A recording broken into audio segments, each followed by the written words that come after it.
Oi, pessoal, tudo bem com vocês? A gente vai começar a falar aqui hoje um pouquinho sobre teníase e cisticercose. São duas doenças um pouco distintas, mas que também são interligadas, né? Vocês vão aprender um pouquinho sobre as duas. Então, a gente vai falando um pouquinho de uma, um pouquinho da outra, para que vocês consigam entender. Bom, para começo da conversa, né, como nós vimos na semana passada, a teníase está dentro da classe lá dos eumintos, né, e a partir de agora a gente vai estudar algumas doenças que são causadas por vermes, né, que são organismos multicelulares que têm um organismo muito mais complexo. Então, vamos lá. Primeira coisa que a gente tem que saber sobre a teníase e a cisticose é a forma como elas são conhecidas. Primeiramente, a teníase é a famosa solitária, né? Que é aquela doença de um verme só, de um verme com uma metragem muito grande, um verme grande. Ela é causada pelos parasitos da Taenia solium e da Taenia saginata, tá? O nome correto é Taenia, mas a forma como se fala mesmo, a gente lê Taenia, né? Taenia solium e Taenia saginata. Bom, a teníase, ela tem um homem, né, como hospedeiro definitivo, principalmente na fase adulta. E essa questão da fase adulta é algo próprio da teníase. Então, a fase adulta deste parasito, ela acontece apenas na teníase, tá bom? Grava isso aí. Já a cisticercose, é conhecida popularmente como canjiquinha, justamente pela sensação de farelo, né? Pela sensação de canjiquinha. Não sei se vocês já viram aquela canjiquinha de milho, né? Aquela quirela de milho quebrado. A sensação que os ovos e os vermes da tênia, né? Nesse caso, da cisticercose, ela vai causar no local, nos músculos, ela vai dar essa sensação de canjiquinha, né? Sensação de milho quebrado, de pequenas regiões, né? Em que eu tenho muita condensação. E ela é causada pela presença das larvas nos tecidos, é a grande característica dela. E os hospedeiros intermediários da cisticercose são, né, os suínos e os bovinos, ok? Bom, a cisticercose, então, falando um pouquinho dela, e daqui a pouco a gente fala um pouquinho de tênia. A cisticercose, então, é uma parasitose, né, que ela é provocada pelo cisticerco, né, em estado inicial.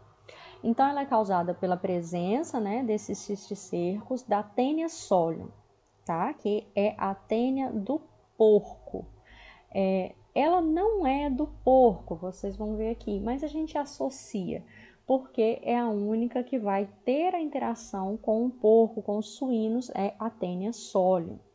Já a Taenia saginata, ela é conhecida como tênia do boi, né? Ela também não é própria do boi, né? Eles são vítimas dessa doença, né? Eles são hospedeiros intermediários, porque o hospedeiro definitivo é o homem, tanto da tênia solium quanto da tênia saginata. Mas elas são conhecidas como tênia solium, a tênia do porco, e a tênia saginata, a tênia do boi. A tênia saginata, que é a tênia do boi, ela não provoca a doença cisticercose em humanos, ok? Então, quando eu falo de cisticercose, eu estou falando apenas de tênia solium, que é a tênia do porco, ok? Bom, patogenia e sintomas podem ser muito graves no caso da cisticercose, por isso a gente até fala dela aqui primeiro. Dependendo da quantidade de cisticercos, né, no músculo do paciente ou no local onde ele se alojar. E isso não vai valer muito do local da implantação, vai valer mais com relação à quantidade, né, dos cisticercos que vão estar presentes ali. Os mais comuns, né, os locais mais comuns são as meninges, né, córtex cerebral, a retina do paciente, nos olhos, né, e no tecido subcutâneo, nos músculos também. No porco, os locais onde os cisticercos vão se alojar também são muito parecidos. Vão ser esses locais, vão ser nas meninges, no córtex cerebral, nos olhos dos porcos, né, e nos músculos também. Bom, agora falando um pouquinho, né, da morfologia da doença em si, tá bom? Vou falar aqui de um modo geral da forma como se apresentam os vermes e os ovos. Então, de uma maneira global, tanto a cisticercose quanto a teníase, elas vão ter a presença aqui de duas formas principais, que vão ser os vermes e os ovos. Bom, falando um pouquinho da estrutura, de como é que se apresenta um verme adulto, então. O verme adulto, ele vai ter uma região chamada excólex, que é essa região aqui, né? Excólex. O que é um excólex?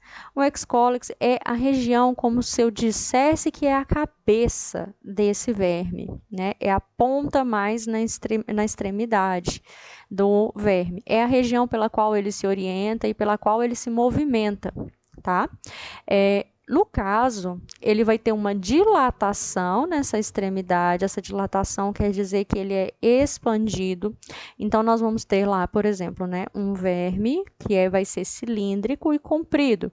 E essa dilatação é a região da cabeça dele, que vai ser maior do que a região do corpo, no sentido de longitudinal, no sentido que ele vai ser mais esticadinho nessa região. E aí, então, essa região da cabeça, do escólex, né, do verme, ela serve também como uma fonte de fixação do parasito, justamente porque nessa região ele vai ter algumas ventosas e uma coroa, que se chama coroa de acúlios. Acúlios é como se fossem pequenos espinhos, e ele vai se fixar. E esses espinhos são esses aqui que vocês conseguem ver nessa imagem, né? Nessas pequenas pontas, que vai fazer com que ele se fixe na parede, ele enfia esses espinhos na parede do intestino do paciente e dali, então, ele começa a crescer. Né? E eles têm motilidade, quer dizer que ele se move nesse sentido, né? Bom, então, para vocês saberem um pouquinho mais de diferença entre os dois, né? Os vermes são muito parecidos em si, tanto da Taenia solium quanto da Taenia saginata, só que na Taenia saginata, né, nós vamos ter, né, um escólex, a cabeça desse verme, ela vai ser quadrangular, e eles não vão ter o que a gente chama de rostro. Rostro seria essa região, né, onde vai ficar os acúlios, onde vai ficar ali, então, os espinhos, né? E no caso da Taenia saginata, eles não têm essa região, tá vendo? Aqui no meio não tem nada. O que vai acontecer aqui? Eles vão ter apenas 4 ventosas que são bem desenvolvidas, né? São bem abertas. Essas ventosas vão servir da mesma função que os acúlios na Taenia solium. Por quê? Essas ventosas é que vão fazer com que eles se fixem, né, na parede do intestino do paciente. Já a Taenia solium, ela tem uma região mais globosa, né? Ela vai ser com formato mais arredondado. Ela vai ter um rostro, então, que é essa região, que vai ter os acúlios, que são os espinhos que nós falamos agora há pouco. Ela também tem 4 ventosas, só que essas ventosas são menos desenvolvidas, como vocês podem ver aqui, ó. Elas são mais fechadas, então a sucção que essas ventosas causam é muito pequena, comparada com as ventosas da Taenia saginata. Nós vamos ter, então, o rostro e as ventosas pouco desenvolvidas, né? Nessa mesma foto aqui. E aqui nós vamos ter 4 ventosas bem desenvolvidas e não vamos ter um rostro, né? E aí, qual é qual? Bom, aqui desse lado, então, nós temos a Taenia saginata e aqui a Taenia solium, ok? Então, uma forma de identificar e de diferenciar os dois é por essa parte do escólex, né? Que é a região da cabeça do verme, ok? Bom, continuando ainda agora falando um pouco mais da morfologia do corpo do verme adulto. O corpo também pode ser chamado de estróbilo, né? E é toda essa região que vocês veem aqui, né? Lembrando que esses são vermes grandes, eles têm vários centímetros, sendo que alguns podem chegar até mais de alguns metros, né? O estróbilo começa logo depois da cabeça, né? E aí ele é formado de pequenas segmentações. Essas segmentações, elas são chamadas de proglotes ou de anéis, mas o nome correto é proglote. E elas vão funcionar da seguinte maneira: cada proglote ela vai ter um sistema totalmente formado. Cada proglote ela é capaz de se replicar, né, hermafroditas, né? Ou seja, cada proglote consegue ter tanto os órgãos femininos quanto os masculinos. E aí, o que vai acontecer, né, é que todo o verme vai crescendo. E ele vai crescendo na parte das proglotes jovens, né? O que acontece aqui? Aqui na frente a gente tem em destaque uma proglote já grávida, né? Em que houve a fecundação. E aí, essa proglote grávida, ela vai liberando ovos. Esses ovos vão descendo e vão fazendo com que a tênia, com que a tênia solium ou a tênia saginata, sendo que de uma forma acontece com a mesma forma acontece com os dois, isso vai criando cada vez mais proglotes jovens lá no finalzinho, né, daqui do corpo. E esse finalzinho do corpo ele vai começando a crescer e vai se amadurecendo até virar então autofecundar. E aí, então, a gente vai ter o crescimento nessa região, ou seja, as pontas mais finas do verme é as pontas mais jovens, é as pontas pelas quais ele está crescendo.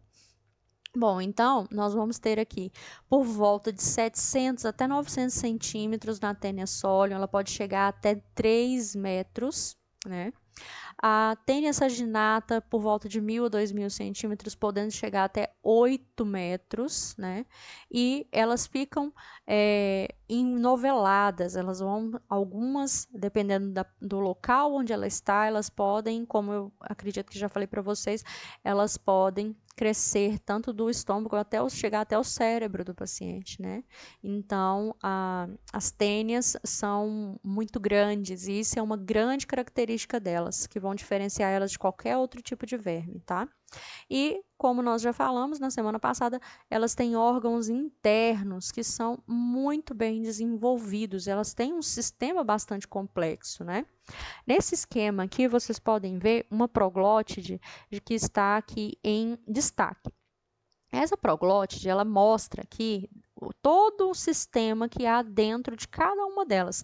Se, por exemplo, uma tênia tenha mais de 10.000 proglótides, que é possível, né, devido ao tamanho que elas têm, cada uma delas vai ter esse sistema complexo que a gente pode ver aqui, tá? Principalmente, o que é importante é que aqui nós podemos ver os ovários, né, aqui dos dois lados, e do outro lado, nós podemos ver aqui, então, as vesículas seminais, que são essa região aqui, os testículos, né, e os espermiductos, que são por onde, então, eles vão fazer toda a produção do esperma em si, e ele vai ser colocado, né, ele vai ser inseminado diretamente nos ovários aqui. Né? E aí, então, vai ter a criação de vários óvulos, né? De vários ovinhos. E aqui do outro lado acontece a mesma coisa, né? Então, vocês podem observar que ela tem, né, uma formação muito complexa e muito completa. E aí, esses ovos vão ser formados e vão vir se depositar aqui no útero, né? E aí, depois, quando isso é expelido, eles se rompem e aí há toda uma transmissão. Né? Falando um pouquinho mais das proglotes, porque ela é muito importante. As proglotes, então, elas são conhecidas como anéis da tênia, né? E elas se destacam uma a uma, né, da própria tênia, por um fenômeno que a gente chama de apólise. O que é isso? As tênias vão perdendo, né, os seus espaços, elas vão perdendo as suas proglotes diariamente, né, por volta aqui de 5 proglotes maduras, se desprendendo e eliminada nas fezes do paciente diariamente. Cada proglote ela vai ter por volta de 30 até 50 mil ovos. E isso vocês podem pensar, né, a quantidade, né, de infecção que isso pode causar.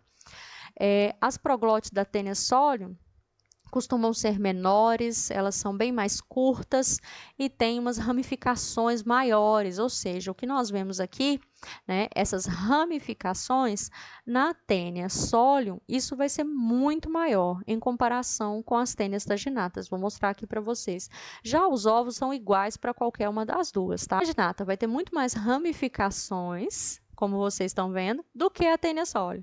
A Taenia solium vai ter menos ramificações e são menores, principalmente nesse tamanho aqui, com relação, né, ao seu diâmetro. Olha só, a Taenia saginata é muito maior lateralmente do que a Taenia solium. Então, isso é uma forma também da gente observar, né? Lembrando que a Taenia solium, além de ser menor nesse sentido, ela é maior no comprimento, tá?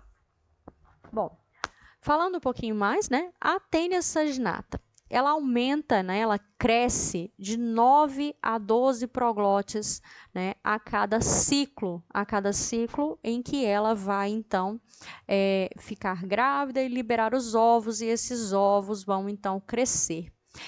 Lá no final da parte, na porção final aqui do verme, o que vai acontecer? Algumas dessas proglótides, elas vão se desenvolver e vão se tornar proglótides maduras, mas algumas não vão, né, chegar nesse estágio de maturidade. Essas que não vão chegar ao estágio de maturidade, elas vão ser eliminadas nas fezes, né? E aí elas vão ser eliminadas ativamente no intervalo das defecações.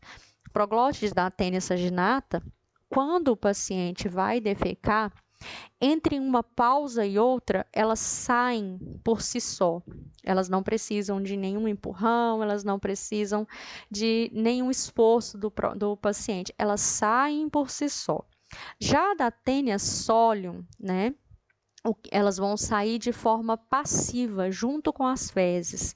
Então, no meio das fezes, à medida que o paciente, né, evacua, à medida que o paciente espelha as fezes, elas saem junto, né? A diferença entre elas é essa, é que a Taenia saginata, elas saem sozinhas. E a Taenia solium, ela só vai sair quando o paciente eliminar as fezes. Bom, a Taenia solium, elas vão ter uma longevidade de 25 até 30 anos, elas podem viver, né, no organismo do paciente. Uma proglótide grávida pode produzir de 30 mil até 50 mil ovos, né? Já da Taenia saginata, a proglótide grávida, ela pode produzir até mais ou menos 80 mil ovos. Bom, falando agora um pouquinho dos ovos, né? Eles são esféricos, eles são de forma morfológica indistinguíveis, né? Eles têm por volta de 30 milímetros de diâmetros, né? Mas, de uma forma geral, eles são os ovos maiores que a gente consegue perceber nas fezes de um paciente. Então, todas as vezes que se faz um exame de fezes e se observa um ovo, né, desse tamanho aqui, como vocês conseguem ver, a gente já percebe de cara que é um ovo de Taenia, né? E aí a gente faz, então, depois um outro teste para saber qual que é. Mas, pela morfologia, eles são totalmente iguais. Eles possuem uma casca protetora, como vocês conseguem ver aqui nessa foto, né? E dessa casca protetora, que aqui está ao redor, né? Dessa casca protetora, eles conseguem se romper e sair. E aqui, então, nós vamos ter os vermes jovens, né? Que, se dependendo, se for no caso, né, da Taenia solium, vai causar a cisticercose. Se for da Taenia saginata, nós vamos ter, então, a teníase, tá bom? No caso também, lembrando que, para não ficar tão confuso assim, eu sei que parece um pouquinho confuso a gente ouvir tudo isso ao mesmo tempo, mas lembrando que a teníase pode ser das duas formas. Nós podemos ter teníase por Taenia solium e teníase por Taenia saginata, porque a teníase é a presença do verme adulto, né? Já a cisticercose é a presença dos vermes aqui, né, dos vermes novos, dos vermes não desenvolvidos da Taenia solium, ok? Falando dos cisticercos, né, da quantidade grande de ovos e de vermes jovens, da Taenia solium, né, nós temos os cisticercos, que são os cisticercos celulosae, eles têm os acúleos, né, como nós vimos, aqueles espinhos. Da Taenia saginata, nós temos os cisticercos bovis, e eles não têm os acúleos, tá? Bom, falando ainda de ovos, para vocês verem, né, mais ou menos como que é isso, aqui é um esqueminha, né? O verme se desenvolve aqui dentro e nós temos essa parte aqui como a casca protetora, né? E aqui vocês conseguem observar. Por volta de 30, 40 microns, ou dependendo até 30 milímetros, que a gente consegue ver bem esse ovo de Taenia quando se faz uma análise, né, no microscópio. Bom, essa é a forma como nós vemos no microscópio, né? Ele vai ser sempre colorido dessa forma, essa coloração um pouco amarronzada, e ele vai ter sempre esse núcleo mais clarinho, que é onde o verme está se desenvolvendo, e nós vamos ter a parte ao redor, que é essa parte mais escura, como se fosse uma borda, né? Que é a casca que ele vai romper depois. E aí nós vamos encontrar, podem ter vários deles, ou também, se for uma infecção recente, nós podemos encontrar poucos também, tá? A quantidade é que não importa, o que importa é que a gente encontre ou não a presença desses ovos nas fezes. Bom, falar um pouquinho de habitat. É um pouco diferente falar de habitat aqui, sendo que antes nós pulávamos direto para o ciclo, né? Falar um pouquinho de habitat porque os vermes em si, eles têm preferência por alguns locais. Então, por isso, nós precisamos falar de habitat. Tanto a Taenia solium quanto a Taenia saginata, né, elas têm como preferência o intestino delgado humano. Então, elas se alojam nesse local e têm todo o desenvolvimento do seu ciclo nesses locais. Mas também, né, elas podem subir, elas podem migrar para outras áreas do corpo do paciente também. Falando aqui mais um pouquinho de habitat, com questão agora do cisticerco, da Taenia solium, né? O habitat deles, eles têm preferência para tecido subcutâneo, tecido muscular, tecido cardíaco, tecido cerebral e principalmente nos olhos dos porcos, né? Dos suínos aqui. Acidentalmente, eles vão, então, infectar, né, os humanos e fazer ali, então, o seu ciclo, né, a sua infecção em humanos e acidentalmente em cães. Bom, também no tecido dos bovinos, né, nós vamos ter a presença também de cisticercos. Só que esses cisticercos aqui não vão causar a cisticercose, certo? Eles vão se desenvolver e vão dar origem, então, à teníase, caso o paciente ingira uma carne contaminada. E aqui vocês conseguem ver nessa região, né, os cisticercos. Bom, continuando. O homem, como eu falei para vocês, ele é, então, o hospedeiro definitivo. Nós não temos outra transmissão para nenhum outro homem, nenhum outro animal, no sentido de que o verme adulto vá se alojar. Então, o verme adulto eu só vou ter no homem. O boi e o porco, eles vão ser hospedeiros intermediários. E falando também da teníase, né, ela é adquirida principalmente através do consumo da carne crua, né, como vocês viram ali anteriormente, uma carne que tenha os cisticercos, né, em que nós temos uma grande quantidade de larvas, né, naquela carne. E um homem com teníase, por exemplo, ele pode ter uma autoinfestação, né? Já que os ovos, então, eles podem encontrar-se na mão do hospedeiro. Ou seja, um paciente que não tenha uma boa higiene, ao defecar, ele pode ficar ali com alguns ovos por debaixo das unhas, né? Que não consegue perceber. E aí ele pode levar a mão à boca e se contaminar, né? E ele pode também contaminar suas roupas, ele pode contaminar até mesmo a mobília da sua casa, né? Por meio das mãos contaminadas com esses ovos. Cercose, né? Nós temos essa mesma contaminação, só que por meio do consumo de alimentos, né? Alimentos contaminados com os ovos, frutas, verduras que não foram lavados corretamente, né? E consumo principalmente de água contaminada. Então, resumindo, a teníase ela é adquirida principalmente pelo meio do consumo da carne crua ou mal cozida e a cisticercose por meio de alimentos contaminados. Bom, falando agora de ciclo, separei para vocês um pouquinho do ciclo da teníase e um pouquinho do ciclo da cisticercose. Bom, falando aqui do ciclo da teníase, né? Ela é adquirida quando o homem come carne, né, mal cozida ou crua com o cisticerco, né, com a lava. E isso vai evoluir para a forma adulta no intestino delgado desse paciente, né? O verme adulto começa então a se reproduzir, expelir os ovos e expelir as proglótides também, né?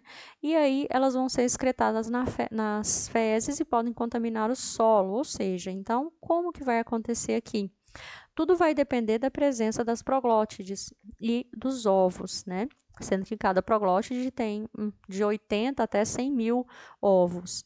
Então, elas liberadas, estando contaminadas no ambiente, né, os animais, tanto a vaca quanto o porco, né, eles podem se infectar. Aqui há uma diferença interessante, é que as vacas elas vão ser infectadas pela Taenia saginata e os porcos pela Taenia solium, né, quando eles se alimentam. O que vai acontecer é que esse porco, se ele come, então, um alimento ou fezes contaminado pela Taenia saginata, ele não desenvolve a infecção em si. Ele só vai desenvolver se ele se alimentar, né, de fezes ou de algum alimento contaminado pela Taenia solium. Já os ovos, então, depois que os animais vão ingerir o alimento contaminado, eles vão eclodir e se espalhar no organismo dos animais e vão dar preferência para aqueles locais que eu falei para vocês, né? Principalmente músculos e regiões dos olhos, regiões onde ele vai ter tecido muscular, principalmente. E aí os ovos vão infectar esses músculos, né? E os humanos, ao ingerir a carne desses animais de forma mal passada ou crua, vão se infectar. No homem, né? Esses ovos vão ser então deglutidos junto com o alimento. No intestino, a casca, né, desse ovo, ela vai ser então derretida e vai liberar as larvas. As larvas são resistentes ao suco gástrico. E essas larvas, então, vão se transformar em vermes adultos. E aí vai recomeçar todo o ciclo, ok? Então, esse foi o ciclo da teníase. Já o ciclo da cisticercose, né, ele inicia quando o homem, por exemplo, né, ingere os ovos viáveis da tênia, eles vão chegar no estômago, liberar o embrião, né, liberar a larva, que vai atravessar a mucosa gástrica, né, porque eles também são resistentes da mesma forma, e vão para a corrente sanguínea. Na corrente sanguínea, eles vão se distribuir pelo corpo, e pode alcançar, então, como nós falamos, os tecidos pelos quais eles têm preferência, que são os músculos, coração, os olhos e os cérebros, né? E ele vai se desenvolver até virar, então, o estágio de cisticerco. Ao atingir o cérebro, né, eles vão causar uma doença chamada neurocisticercose, que é a forma mais grave da doença, que pode levar o paciente a ter convulsões, pode levar o paciente a apresentar desmaios, e essa é a forma que pode levar o paciente à morte, né? A gente vai falar agora um pouquinho de sintomas, tratamento, para a gente terminar. Falando um pouquinho de manifestações clínicas, sintomas da teníase em si. A teníase ela é frequentemente assintomática, ou seja, o paciente que vai ter uma solitária, frequentemente ele não vai ter dor, ele não vai ter nenhum sintoma. Alguns, quando apresentam sintomas, os sintomas podem ser a dor abdominal, náuseas, perda de peso, diarreia ou constipação. Isso aqui vai variar de acordo com o tamanho e o local onde está a tênia. E ele também pode ter baixa de eosinófilos, né, que é a eosinofilia. Já a cisticercose, né, o paciente vai apresentar sintomas sim. E os sintomas, como eu falei para vocês, podem até ser graves, né, principalmente como convulsões, distúrbios de comportamento, né, esse paciente pode apresentar surtos de raiva, surtos de irritação, né, ele pode ter distúrbios visuais, em algum momento perder a visão ou ter visão dupla. Ele pode ter cefaleias e náuseas, e principalmente, né, devido ao aumento da pressão intracraniana. E a cisticercose, quando ela é muscular, quando ela se aloja nos músculos do paciente, o paciente pode apresentar muitas câimbras, o paciente pode apresentar dores locais, né? E aí, então, o tratamento feito é o tratamento cirúrgico nesse caso, né? Diagnóstico parasitológico, principalmente para teníase, nós temos a pesquisa de ovos nas fezes, que é como eu mostrei para vocês. Essa pesquisa de ovos nas fezes, ela usa esse método de tamização, né, que é o uso do ácido acético, ou seja, esse processo de tamização é o mesmo que um processo de peneiração. Vou explicar como que é. Fezes, essa amostra de fezes vai ser diluída no ácido acético e vai ser feita uma peneiração mesmo, como utilizando uma peneira, geralmente de tecido. Eles usam ou uma gaze dobrada 4 vezes ou então um tecido de seda. E aí se faz ali uma peneiração para que se possa, então, ter a presença dessas proglotes. E aí o objetivo é ter a presença das proglotes e também pesquisar os ovos. Por quê? Porque os ovos, eles vão passar pela peneiração, né? Eles vão passar ali pela gaze ou pelo tecido. E naquele líquido que se formar embaixo, é o qual se vai colocar então numa lâmina e se vai fazer a pesquisa no microscópio, né? Também se faz pesquisa de ovos com uma fita adesiva, né, por meio de um suave anal. O suave nós já conversamos aqui, né, aquele cotonete que se faz então a introdução no ânus do paciente, gira-se 4 vezes, né? Esse suave, ele é chamado de fita adesiva, né? Mas não é uma fita adesiva não, tá? Ele é mesmo um cotonete, e esse cotonete ele é girado 4 vezes na região anal do paciente, para que se possa, então, pesquisar os ovos. Então, depois, o suave é colocado também no mesmo ácido acético, então, se houvessem ovos ali, ele libera no líquido, e esse líquido, então, é colocado numa lâmina e se faz, então, a pesquisa por meio do microscópio, né? A pesquisa de proglotes nas próprias fezes do paciente, como vocês veem nessa imagem aqui, né? Que facilmente a gente consegue perceber, olha aqui, ó, a presença das proglótides nas fezes, né? E elas podem ser tanto dessa forma, como dessa daqui, ou dessa forma aqui, né? Lembrando que as diferenças que nós temos entre as duas. Lembrando que as proglótides de Taenia saginata são mais compridas e menores, e as de Taenia solium são mais largas e são maiores. Então, o que a gente vai ter aqui? Essas provavelmente são de Taenia solium e essas aqui de Taenia saginata, tá bom? Bom, tratamento. Tratamento a gente pode fazer com o tratamento para teníase por meio de alguns medicamentos, como o mebendazol, o praziquantel, o albendazol. Daqui para frente a gente vai falar muito de albendazol, a niclosamida, né, que é os medicamentos que a gente pode utilizar, sendo que o mais utilizado de todos eles é o mebendazol e o albendazol, tá? E aí se faz, geralmente, né, o tratamento dura por volta, ou ele é em dose única, ou ele dura 3 dias, né, para o paciente. E após o tratamento, né, nós podemos, então, perceber que o paciente, ele pode voltar no serviço de saúde falando que ele ainda está eliminando algumas proglótides. E isso é normal, até mais ou menos um mês depois do tratamento, né? Porque ela lembra que ela é muito grande, então ela vai morrer e ela vai sendo eliminada. Então ele pode ainda assim, por até um mês e meio até, continuar eliminando. Após 3 meses, né, a gente sugere que esse paciente faça então um novo exame para confirmar se há ausência dos ovos ou não. Já para a cisticercose, né, nem todos os casos precisam de tratamento, principalmente se o paciente for assintomático, né? Mas se ele apresentar neurocisticercose, né, que ela se apresentar na região do cérebro e ele tiver todos aqueles sintomas, como nós já falamos, o paciente pode ser tratado com albendazol ou o praziquantel.